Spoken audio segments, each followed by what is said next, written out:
El sol del verano caía con suavidad sobre los campos secos del valle de Wakefield, en Oregón, cuando Amy Jarvis descendió del autobús con su mochila al hombro y el cabello recogido en una trenza suelta. Tenía 26 años y una vocación clara: ayudar. Venía de Seattle, enviada por una organización de apoyo a comunidades religiosas rurales, con la ilusión de colaborar durante 3 meses con la misión dirigida por la familia Campbell. Le hablaron de su dedicación, de su vida austera, de su fe inquebrantable. Cuando llegó al terreno donde antes funcionaba una pequeña escuela, reconvertida en sede de la misión, lo primero que notó fue el silencio. No el silencio apacible de la naturaleza, sino uno más denso, más construido, como si alguien lo hubiera impuesto. La recibió Linda Campbell, madre de la familia, con una sonrisa breve y un delantal manchado de tierra.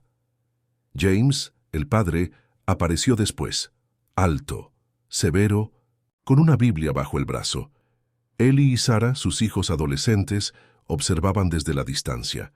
Amy sintió un escalofrío, pero lo atribuyó al cansancio del viaje. Durante la primera tarde, Amy recorrió las instalaciones: 2 edificaciones de madera, un jardín en proceso de recuperación y un cobertizo lleno de material escolar y ropa usada. No había señal de internet ni televisión.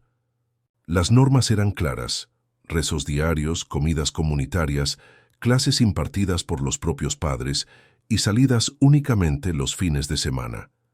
Amy intentó disimular su sorpresa. Le explicaron que todo se hacía en nombre de la pureza espiritual y la defensa frente al ruido del mundo. Aquella noche, después de cenar en silencio, Amy fue testigo de una escena que la descolocó. Ellie, con el rostro crispado, reprendía a Sarah por no haber acudido a tiempo al rezo vespertino. Le hablaba con furia contenida, sin levantar la voz, pero con una intensidad que helaba. Sarah apenas murmuraba disculpas. James no intervino. Linda siguió recogiendo la mesa como si nada ocurriera. Amy se retiró a su habitación y apuntó lo ocurrido en su cuaderno. «Hay algo raro», escribió. «No es solo rigidez religiosa, es algo más profundo. Esa noche soñó con puertas cerradas y voces lejanas. Al despertar, sintió un peso en el pecho que no supo explicar. Trató de calmarse ayudando con las tareas.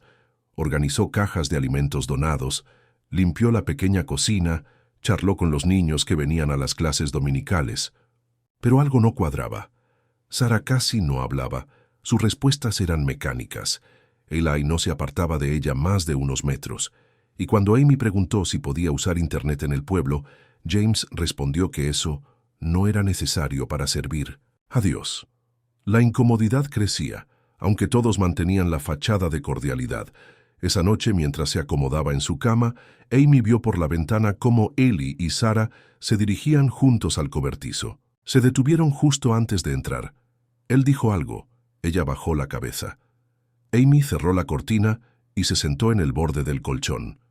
Supo, con la certeza que da la intuición, que había cruzado el umbral de algo que no entendía aún, pero que la marcaría para siempre.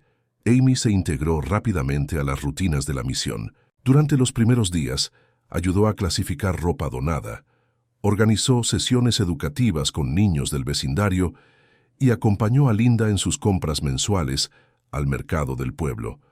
El ambiente parecía calmo, pero en el fondo de cada gesto cotidiano vibraba una tensión difícil de nombrar. Las tareas se realizaban con precisión casi mecánica, como si cualquier desvío representara una falta. Con el paso del tiempo, Amy empezó a advertir patrones que se repetían de forma inquietante. Eli y Sarah nunca estaban separados más de unos minutos. Si uno salía al jardín, el otro lo seguía. Si uno entraba al cobertizo, el otro ya esperaba. Allí, decían que trabajaban en el huerto, pero cuando Amy pasaba cerca, el silencio absoluto le resultaba desconcertante, como si ocultara algo deliberadamente. Por las tardes ambos desaparecían tras la casa principal y regresaban justo antes del anochecer, visiblemente tensos. Lo que más perturbaba a Amy no era el silencio en sí, sino la forma en que todos lo aceptaban. Había una hora establecida, Cada noche, después de cenar, durante la cual se exigía completo silencio para la concentración espiritual. Nadie cuestionaba esta norma. James dirigía una breve oración y luego cada miembro se retiraba a sus habitaciones. Linda apagaba las luces comunes y cerraba las persianas. Amy cumplía con el protocolo, aunque cada vez con más dificultad. Sentía que ese silencio no era devocional, sino impuesto, como una pausa necesaria para que no se filtrara nada indebido. Una noche, sin proponérselo, Amy cruzó la mirada con Sarah justo antes de que se retirara a su cuarto. Lo que vio no fue serenidad, sino algo parecido a la resignación. Un día, mientras organizaban mantas en el cobertizo, Amy se dio cuenta de que Sarah no había salido de la casa en toda la mañana. Al acercarse para preguntar por ella, la vio, detrás del granero, con los brazos cubiertos y el rostro inclinado, llorando en silencio. Cuando notó la presencia de Amy, se levantó abruptamente y se alejó sin decir palabra. Al día siguiente, Sarah apareció puntual a todas las actividades, sin rastro visible de emoción. Su rostro, neutro y calmado, parecía el de alguien que había borrado todo sentimiento. Amy no insistió, pero anotó el incidente en su cuaderno. Esa misma tarde, James convocó a Amy a la sala común. Con voz firme pero sin levantar el tono, le recordó que en la misión se valoraba la obediencia espiritual por encima de la curiosidad mundana. Le pidió que respetara las normas internas y evitara las preguntas innecesarias. Amy aceptó en 1900. Silencio, aunque interiormente algo se quebró. Desde ese momento comenzó a registrar sus observaciones de forma más sistemática. Cada gesto, cada ausencia, cada frase, se convirtió en una pieza más de un rompecabezas que aún no lograba entender. Descubrió que Ellie reaccionaba con agresividad sutil cada vez que alguien se acercaba a Sarah. Una interrupción, una mirada, una frase cortante. Era como si necesitara aislarla de todo contacto externo. Al finalizar la semana, Amy ya no tenía dudas. En aquella casa nada ocurría por azar. Todo estaba diseñado para mantener el control. Después del episodio junto al granero, Amy optó por un enfoque más prudente. Comenzó a interactuar con Sarah en momentos breves, aprovechando espacios compartidos como la cocina o la sala de estudio. No hacía preguntas directas, pero ofrecía gestos de cercanía, una sonrisa, una frase amable, una sugerencia sobre un libro que traía consigo. Sarah respondía con frases cortas, casi susurradas, como si midiera cada palabra. Sus ojos evitaban el contacto visual prolongado y sus respuestas parecían redactadas con cuidado, como si alguien más pudiera escucharlas. Amy percibía un patrón de autocensura, como si la joven temiera que un error verbal pudiera desencadenar algo más que una simple corrección. La naturalidad con la que Sarah ocultaba emociones reforzaba la idea de una vigilancia constante. Mientras tanto, Ellie empezó a mostrarse más presente. Ya no se limitaba a las tareas habituales, sino que parecía buscar excusas para estar cerca de Amy. Se presentaba en la cocina mientras ella cocinaba, revisaba la zona común durante sus clases con los niños o se sentaba en el porche cuando ella tomaba aire. Las conversaciones eran superficiales, pero su atención era intensa. En una ocasión, mientras Amy escribía en su cuaderno, él apareció sin previo aviso y preguntó, en tono aparentemente casual, si estaba redactando algo para la organización. Amy respondió que eran notas personales. A partir de entonces, él comenzó a observarla con una mezcla de desconfianza y recelo. Una noche, al regresar a su habitación después de la oración colectiva, Amy encontró una nota deslizada por debajo de su puerta. Estaba escrita a mano con letras torpes y decía, «Ora y no te metas». La frase no llevaba firma. Amy guardó el papel en su bolso sin decir nada. Durante el desayuno del día siguiente, observó atentamente a todos los miembros de la familia. Nadie parecía actuar de forma diferente, pero la tensión se había instalado con fuerza. Consideró hablar con Linda, pero al verla completamente absorbida en la clasificación de ropa, entendió que no habría espacio para una conversación sincera. La mujer parecía vivir en una realidad propia, regida por la eficiencia y la obediencia. Esa tarde, Amy cruzó por el pasillo y, sin proponérselo, vio a James en una escena desconcertante. Estaba frente a un espejo con Sarah, sujetándola por los hombros y repitiendo en voz baja lo que parecían ser versículos bíblicos. Sarah mantenía la mirada baja, inmóvil. El tono del padre era monótono, casi hipnótico. La puerta estaba entreabierta y Amy se retiró en silencio, con una sensación de incomodidad difícil de definir. Al día siguiente, durante la cena, Ellie se negó a comer. Argumentó que alguien había profanado la disciplina espiritual de la familia. Gritó a Linda, acusándola de permitir distracciones. James no intervino. Sarah, por su parte, no. Levantó la vista del plato. Amy entendió que la dinámica interna estaba al borde del colapso. El ambiente se tornaba cada vez más volátil, pero aún no tenía pruebas concretas, solo intuiciones y fragmentos. Aún así, comprendía que la amenaza no era imaginaria. El jueves por la mañana, Amy decidió enviar un correo electrónico urgente a su coordinador en Seattle. No se sentía segura utilizando los dispositivos del lugar, por lo que planeó trasladarse hasta la oficina de correos del pueblo más cercano, donde sabía que había acceso limitado a Internet. Aprovechó el desayuno para plantear la idea de salir a comprar material escolar adicional, pero James rechazó su propuesta sin vacilar. Argumentó que toda salida debía hacerse bajo supervisión, citando razones de seguridad y compromiso comunitario. Antes de que Amy pudiera insistir, Ellie se ofreció a acompañarla. James asintió sin más. La decisión ya estaba tomada. Durante el trayecto en la furgoneta familiar, Ellie mantuvo una actitud tensa, aunque no abiertamente hostil. Comenzó a hacer preguntas que parecían triviales, pero que escondían una vigilancia emocional. Quiso saber por qué Amy se mostraba tan interesada en Sarah, si había comentado algo sobre su familia al exterior, y si había notado comportamientos que le parecieran poco comunes. El tono no era de curiosidad, sino de advertencia disfrazada. Luego habló de su hermana como alguien vulnerable, elegida por Dios, que necesitaba protección contra las distracciones del mundo. Insinuó que ciertas atenciones podían confundirse con tentaciones. Amy se limitó a responder con frases neutras. Sintió que cada palabra dicha sería registrada y devuelta más adelante con otra forma. Al regresar al recinto, notó un leve cambio en Sarah.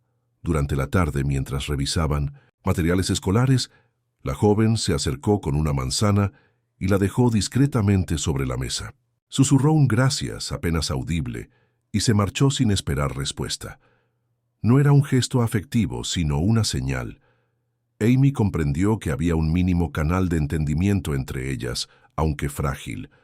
No obstante, la conexión pareció romperse al día siguiente. Sarah se mostró esquiva, evitó cualquier contacto visual y volvió a adoptar su actitud mecánica. Ya no respondía ni siquiera a los saludos. En el almuerzo apenas comió. Ellie no la miraba, pero su presencia era suficiente para marcar el territorio. La noche del sábado se celebró una cena comunitaria dentro del recinto. Mientras todos recogían los utensilios, Amy sintió la mirada de Ellie desde el otro extremo de la sala. No era una mirada de vigilancia pasiva. Había en ella una mezcla de desconfianza, control y una frialdad inquietante, como si él ya hubiera tomado una decisión. Amy intentó no mostrar inquietud, pero su cuerpo reaccionó con un temblor involuntario. Esa noche trató de llamar por teléfono a su coordinador, usando una línea fija ubicada en la oficina contigua a la cocina. La línea estaba ocupada o simplemente bloqueada. Esperó unos minutos, lo intentó de nuevo. Nada cambió. Al regresar, a su cuarto buscó su cuaderno de notas. No estaba en su mochila, ni sobre la mesilla, ni bajo la cama. Revisó todo el espacio con creciente ansiedad. El cuaderno había desaparecido. Ningún miembro de la familia admitió haberlo visto. Amy comprendió que había cruzado un umbral. Ya no era solo una observadora. Ahora era alguien vigilada. La desaparición del cuaderno obligó a Amy a modificar su estrategia. Sospechaba que alguien había revisado sus pertenencias, probablemente en su ausencia. Decidió no confrontar directamente a nadie.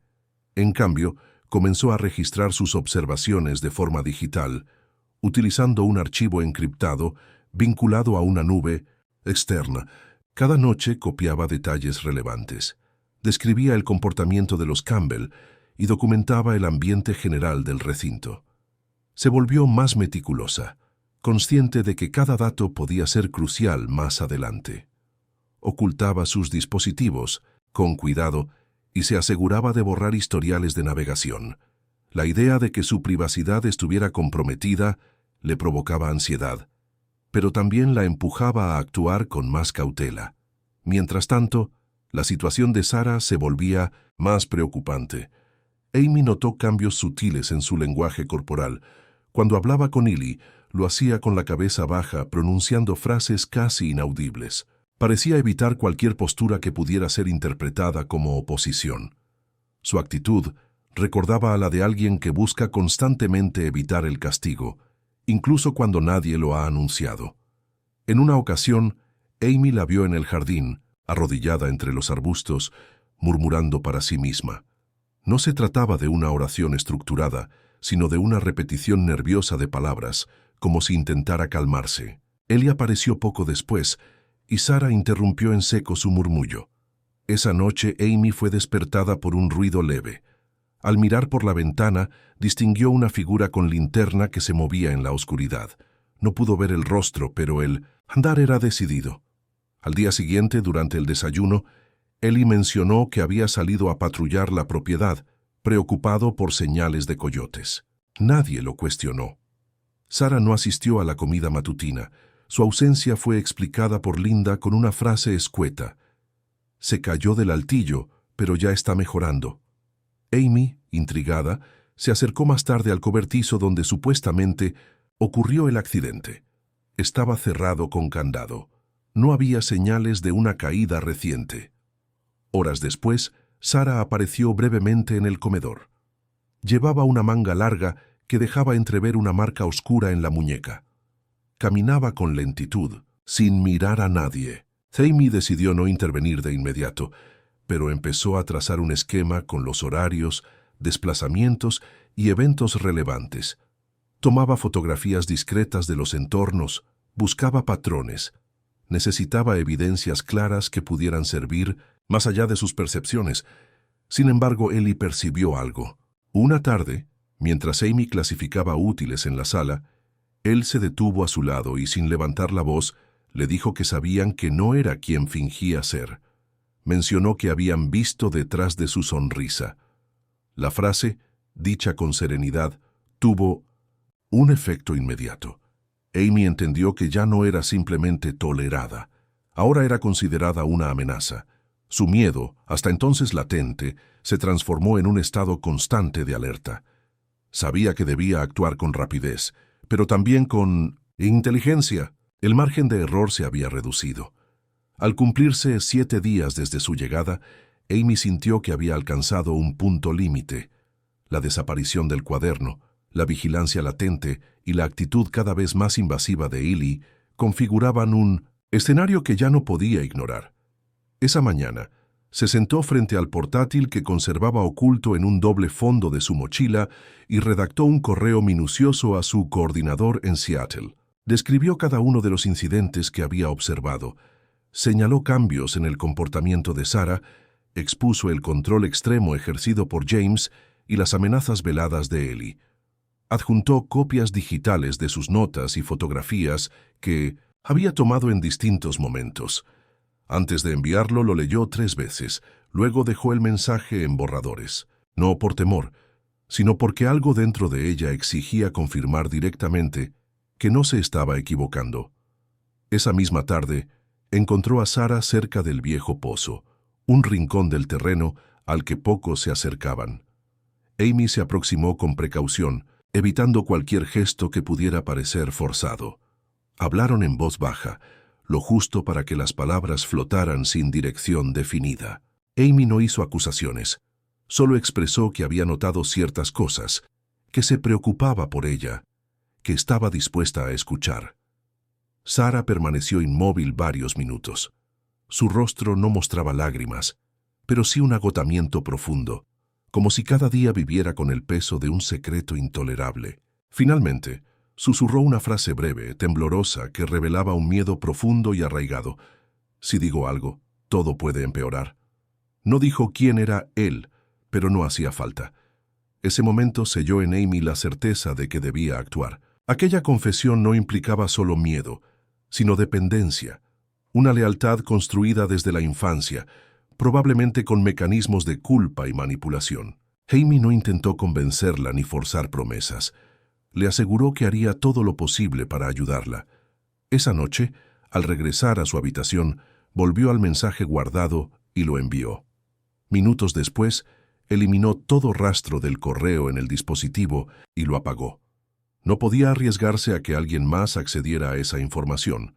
Al día siguiente, James anunció que debían hacer una salida extraordinaria para recoger víveres en un punto de distribución cercano. Amy pensó en quedarse, pero Ellie insistió en que su presencia era necesaria para cargar las cajas. Linda se mostró extrañamente nerviosa, pero no articuló ninguna objeción. Durante el trayecto, nadie habló. Solo se escuchaban los ruidos del motor y el crujido del camino de tierra. James conducía sin mirar por el retrovisor, Ellie observaba por la ventana, y Sarah, en el asiento trasero, apretaba las manos contra su falda. Al regresar, Amy comprobó que su mochila había sido movida. No había objetos faltantes, pero el cierre estaba mal abrochado. Esa noche, aseguró la puerta con ambos cerrojos y colocó una silla bajo el picaporte. En un cuaderno nuevo escribió: «Si estas son mis últimas líneas, que digan la verdad». No era una despedida, sino una advertencia. El riesgo se había vuelto inminente. La mañana del 12 de septiembre comenzó con un llamado al 911, desde la propiedad de los Campbell. La voz al otro lado de la línea, identificada como la de Linda, reportaba haber encontrado a la voluntaria Amy Jarvis inconsciente en su habitación, aparentemente sin signos vitales. La llamada fue breve y sin titubeos, indicó la dirección exacta y finalizó afirmando que su esposo ya había comenzado a orar por su alma. La patrulla local llegó 40 minutos después, junto con un equipo médico. Al ingresar a la pequeña habitación de huéspedes, encontraron el cuerpo de Amy tendido sobre la cama, cubierto hasta el cuello con una manta. Sobre la mesita de noche, descansaba una hoja escrita a mano, redactada en inglés con errores gramaticales y ortográficos, como si hubiera sido escrita con prisa o por alguien con dominio limitado del idioma. Ellie declaró ante los agentes que Amy padecía episodios depresivos y que había estado retraída los últimos días. Según él, había mencionado sentirse agobiada por la vida fuera del mundo secular. James respaldó esa versión, agregando que el enemigo suele atacar a los más débiles en espíritu. Sarah se encontraba sentada en un rincón del pasillo, sin hablar, con la mirada fija en el suelo. No reaccionó cuando los paramédicos pasaron junto a ella, ni cuando los oficiales intentaron dirigirle alguna pregunta. Linda, en cambio, acompañó al equipo sin mostrar emociones visibles, limitándose a responder lo esencial. El médico forense observó algunos indicios que no coincidían plenamente con un suicidio. El informe forense señaló signos inconsistentes con una muerte natural, lo que llevó a considerar la posibilidad de una acción violenta. No había signos evidentes de ingesta de sustancias ni de lesión letal inmediata. El equipo de investigación decidió trasladar el cuerpo para una autopsia formal y preservar la escena para inspección detallada. La nota hallada fue embolsada como evidencia. Su caligrafía sería sometida a análisis pericial. Durante los primeros interrogatorios, ningún miembro de la familia presentó una coartada verificable para la noche anterior. Afirmaron haberse retirado a descansar después de la oración vespertina. Las versiones eran similares y cuidadosamente estructuradas. No se detectaron contradicciones directas, pero sí una coordinación inusual en la forma de narrar los hechos. Amy fue declarada muerta por causas indeterminadas en el acta preliminar, a la espera de resultados forenses. Sin embargo, el sheriff del condado encontró una unidad flash USB escondida en un doble fondo de un cajón de la habitación. En ella se almacenaban documentos de texto con observaciones detalladas sobre la familia Campbell, fotografías del entorno y una lista de eventos registrados día por día. Ante estos hallazgos, se abrió formalmente una causa penal por posible homicidio. El fiscal local solicitó medidas precautorias mientras se recababan más pruebas. Los Campbell permanecieron en la propiedad, pero quedaron sujetos a vigilancia. El caso Jarvis ya no se consideraba un hecho aislado. Para las autoridades se había cruzado un umbral, de la sospecha al crimen. Los documentos encontrados en la unidad flash entregada por el sheriff al fiscal del condado se convirtieron en pieza clave del proceso. Eran textos extensos, algunos con fecha y hora, donde Amy describía situaciones concretas, comportamientos anómalos entre Ely y Sarah, la rigidez del padre, las reacciones evasivas de Linda y un ambiente general de represión. También se incluían fotografías de objetos, rincones del terreno, marcas en la piel de Sarah y anotaciones cruzadas con horarios y lugares. Todo indicaba que Amy había construido un registro sistemático con el objetivo de alertar a su organización. Lo que comenzó como una bitácora de observación terminó siendo, sin que ella lo supiera, un testimonio póstumo. El informe preliminar de la autopsia confirmó que la causa de muerte fue asfixia mecánica. Se encontraron marcas visibles compatibles con presión manual en la zona del cuello, además de pequeñas laceraciones y restos de piel bajo las uñas de Amy, lo que sugería un intento de defensa. La abrasión en el tobillo izquierdo coincidía con una fricción intensa en superficie áspera, posiblemente provocada al ser arrastrada o sujeta. No se encontraron rastros de medicamentos ni alcohol en su organismo.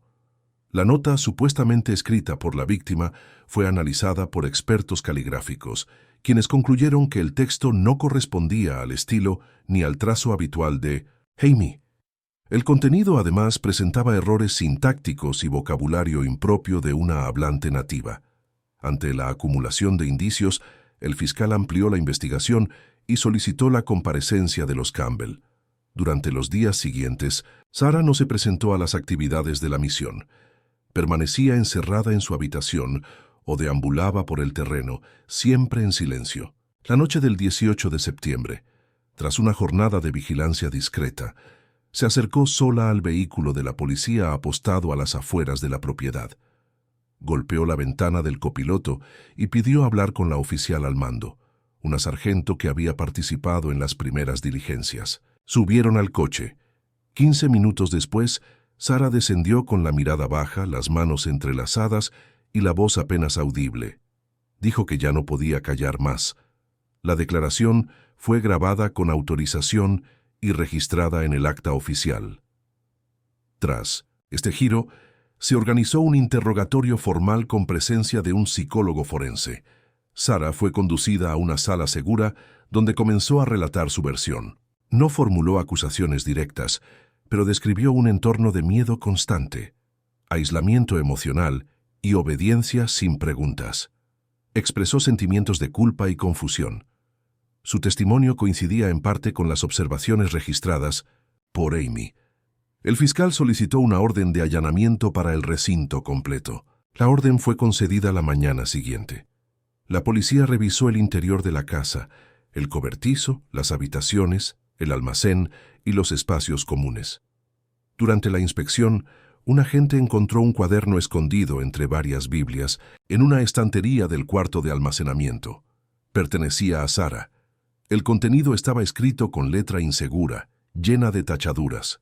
Las frases eran fragmentarias, pero revelaban un conflicto interior profundo. Para los investigadores, era la primera confirmación directa de que lo que había comenzado como sospecha y luego crimen, ahora mostraba la dimensión de una estructura familiar basada en el sometimiento. El contenido del cuaderno encontrado en la estantería de la bodega supuso un avance crucial en la investigación. Aunque muchas de sus páginas estaban incompletas o redactadas de forma fragmentaria, las anotaciones reflejaban una angustia acumulada a lo largo del tiempo. Sarah escribía sin orden, intercalando citas bíblicas con confesiones veladas. No sé dónde empieza el pecado y dónde termina la familia. Me dijo que si lo abandono, Dios me destruirá. Las oraciones no apagan el miedo. Para los expertos en psicología forense, el texto revelaba una dinámica de dependencia emocional extrema y una identidad completamente absorbida por la figura masculina dominante. Las frases mostraban un proceso de interiorización de la culpa y una negación sistemática del deseo de salir. Durante el interrogatorio oficial, Sarah declaró que Amy había sido la primera persona en tratarla como a una igual. Según su testimonio, la voluntaria no la presionaba, solo le ofrecía un espacio en el que podía respirar. Relató que la conversación mantenida junto al pozo marcó un punto de inflexión. Amy le había dicho que se marcharía, pero que haría todo lo posible para ayudarla. Esa misma noche, Eli la confrontó. Había escuchado su conversación y le exigió una explicación. Sarah no logró reproducir todo el diálogo, pero aseguró que sintió que algo terrible iba a pasar. No supo cuándo, pero lo sintió. En su confesión, Sarah reconoció haber ayudado a redactar la nota hallada junto al cuerpo. No sabía que Amy ya estaba muerta cuando lo hizo.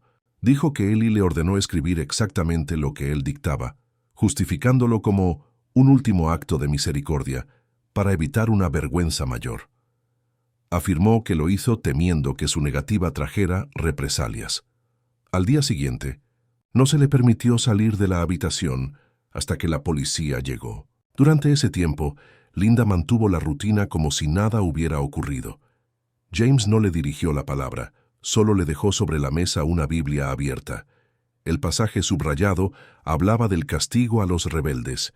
Cuando fue confrontada con las pruebas del cuaderno de Amy, Linda intentó justificar los hechos, alegando que la joven había perturbado el orden espiritual de la casa.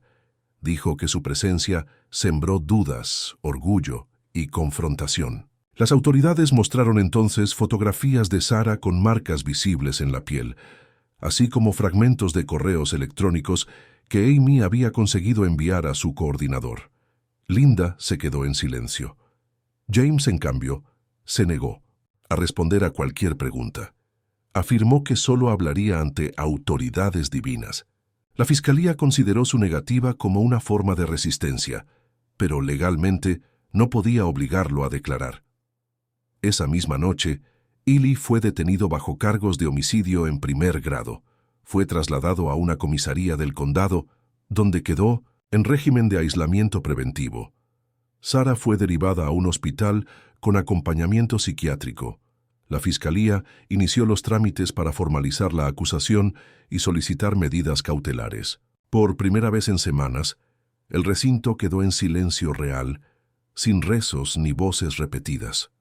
La misión, hasta entonces presentada como refugio espiritual, comenzaba a revelar su verdadero rostro. El juicio contra Eli Campbell comenzó a mediados de octubre en la corte del condado. La sala permanecía llena en cada audiencia, no solo por el impacto mediático del caso, sino también por el trasfondo que lo rodeaba: aislamiento religioso, coerción familiar y una joven voluntaria muerta bajo circunstancias sospechosas.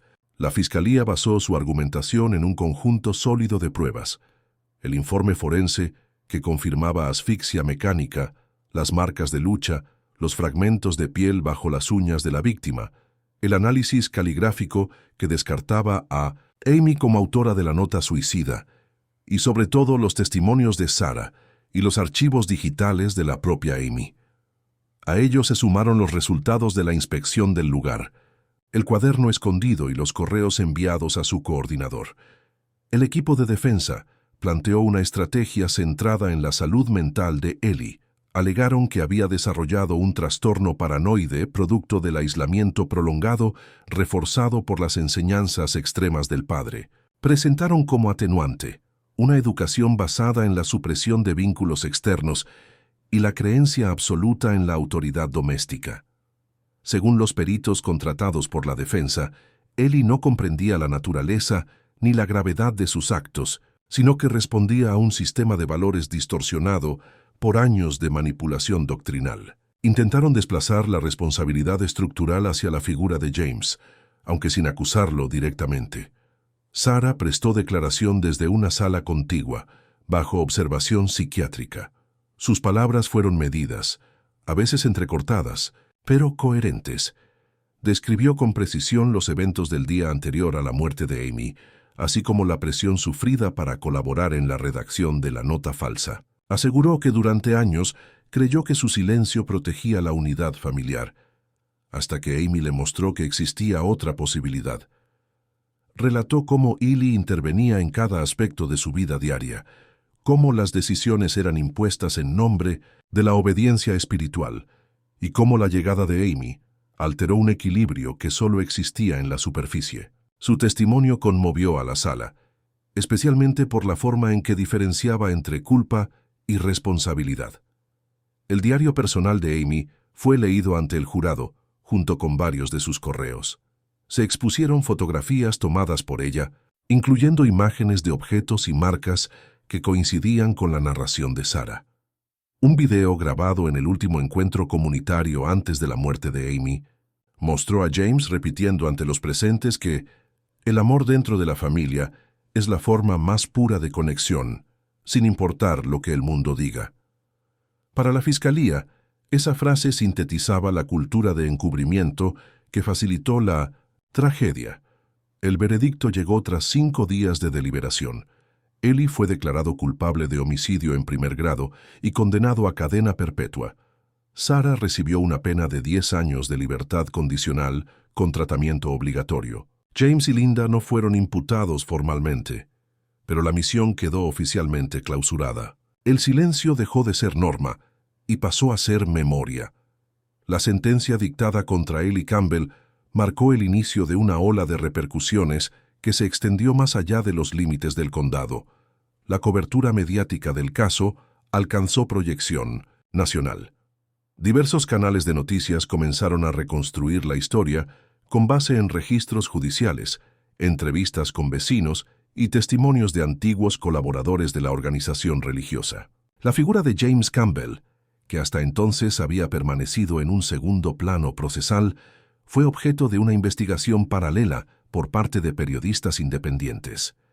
Se descubrió que había sido expulsado de al menos 2 congregaciones por ejercer prácticas consideradas autoritarias e incompatibles con los principios comunitarios. Sin embargo, ninguna denuncia formal se había registrado en su contra, lo que permitió que continuara su misión de forma autónoma. Las preguntas sobre los mecanismos de control institucional se volvieron inevitables. La organización que envió a Amy Jarvis publicó un comunicado oficial en el que reconocía fallos en la evaluación del entorno al que fue asignada. Admitieron que no existía un protocolo efectivo para el seguimiento de voluntarios en áreas rurales con estructuras cerradas. Ofrecieron disculpas públicas a la familia Jarvis y anunciaron reformas inmediatas en sus procesos internos.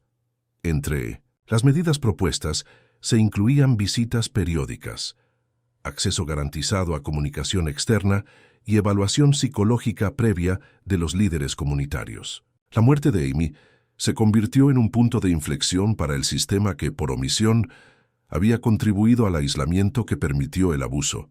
El diario de Amy, parcialmente reproducido en un folleto destinado a trabajadores sociales y defensores de derechos humanos, fue presentado como un ejemplo de resistencia silenciosa. La precisión de sus anotaciones, la lucidez con que identificaba patrones de comportamiento y la serenidad de su escritura, pese a las circunstancias adversas, dieron cuerpo a una narrativa que evitaba tanto la victimización como la simplificación. El texto fue incluido en capacitaciones para profesionales que trabajan en contextos de encierro ideológico o violencia psicológica. Su caso comenzó a estudiarse como ejemplo de intervención fallida, pero también como testimonio de integridad frente a estructuras opresivas. Sarah fue trasladada a un centro especializado en el estado de Washington. Inició un tratamiento integral bajo supervisión judicial. Los informes psiquiátricos confirmaron un estado prolongado de sumisión traumática, acompañado de disociación emocional y sentimiento de culpa crónico. Se recomendó evitar cualquier contacto con su familia durante el proceso. Linda abandonó el país semanas después, alegando motivos personales, y fue localizada por última vez en una comunidad religiosa del sur de México. James desapareció de la esfera pública. Las autoridades no lograron establecer su paradero.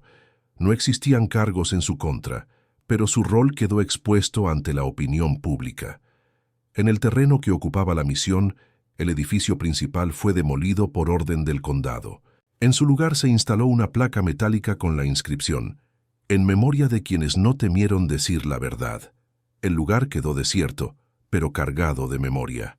La historia dejó de ser un expediente judicial para convertirse en advertencia. En el año 2022, Sarah Campbell apareció en un video difundido por una plataforma educativa dedicada a temas de prevención del abuso psicológico y dinámicas de poder en entornos religiosos cerrados. La grabación, realizada en una sala neutra y sin decorado, mostraba a una mujer de aspecto sereno, rostro pálido y voz firme.